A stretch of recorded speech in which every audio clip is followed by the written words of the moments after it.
How the Trump admin's defense moves are increasing pressure on Beijing. Commentary. President Donald Trump recently signed the sweeping $901 billion National Defense Authorization Act for fiscal year 2026 into law. While it covers a wide range of defense and security issues, several provisions have clearly struck a nerve in Beijing. Beyond a requirement for greater transparency on the wealth of senior Chinese Communist Party officials, the NDA contains multiple measures that significantly raise pressure on China across technology, supply chains, and regional security, particularly in Taiwan. New restrictions on outbound investments. One of the most consequential sections tightens U.S. controls on outbound investment into China.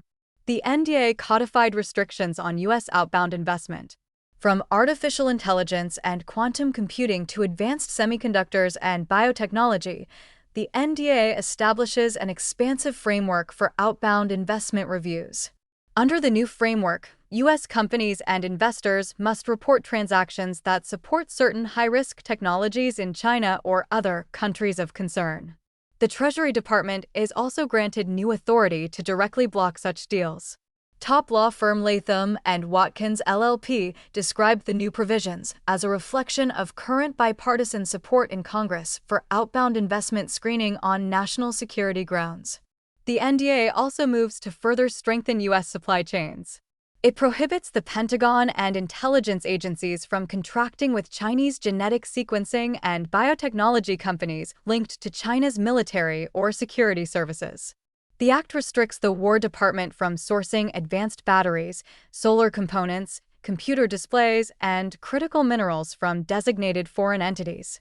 It also mandates a phased removal of Chinese-made computers, printers, and other equipment from U.S. defense systems.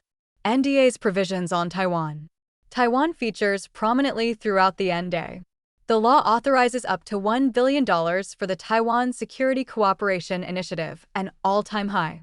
It directs the Pentagon to work with Taiwan on joint programs involving unmanned systems and counter-drone capabilities.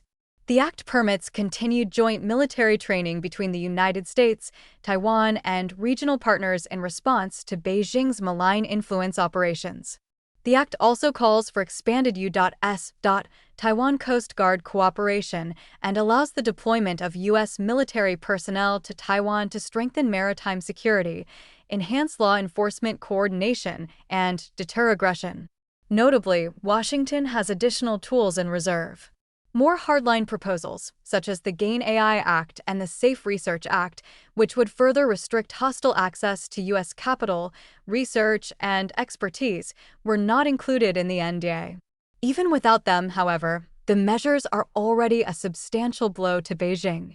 Just one day before signing the NDA, the Trump administration approved the largest single-arms sale to Taiwan in history, valued at more than $11 billion.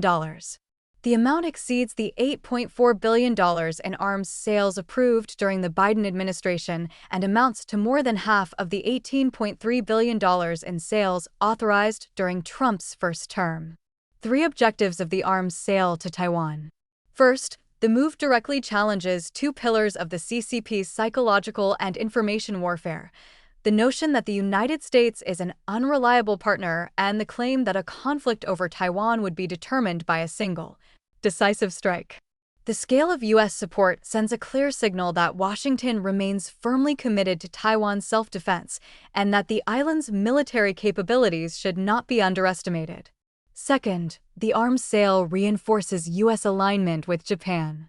After Japanese Prime Minister Sanai Takaichi said last month that a Chinese attack on Taiwan could constitute an existential threat to Japan, implying potential Japanese military involvement, Beijing reacted sharply with diplomatic pressure, economic retaliation, and military threats.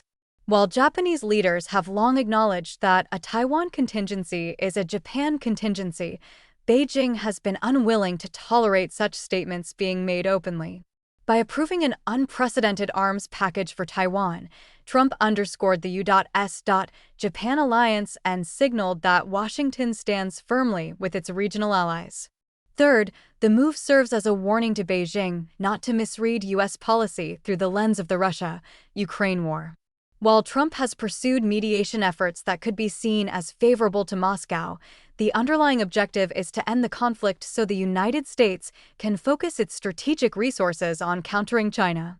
The Taiwan arms sale makes clear that Beijing should not assume it could emulate Russia's actions without severe consequences. Taken together, the NDA, the record-breaking Taiwan arms sale, and the 2025 National Security Strategy clarify Washington's strategic direction. Although the new strategy downplays ideological differences and emphasizes economic security, domestic governance, and a more selective global posture, it continues to identify the CCP as the primary strategic adversary. It places unprecedented emphasis on Taiwan and explicitly states that the United States will build a military capable of preventing aggression anywhere along the First Island chain. These developments underscore a key reality. The Trump administration will not allow the Chinese regime to seize Taiwan by force, a challenge that will define Trump's second presidency. With many analysts viewing 2027 as a potential turning point for Beijing, deterrence is central to Washington's strategy. When considered together, the NDA, the largest ever Taiwan arms sale, and the national security strategy suggest that the United States is not retreating from its stance toward China, which explains why Beijing appears deeply unsettled. Michael Zhuang contributed to this report.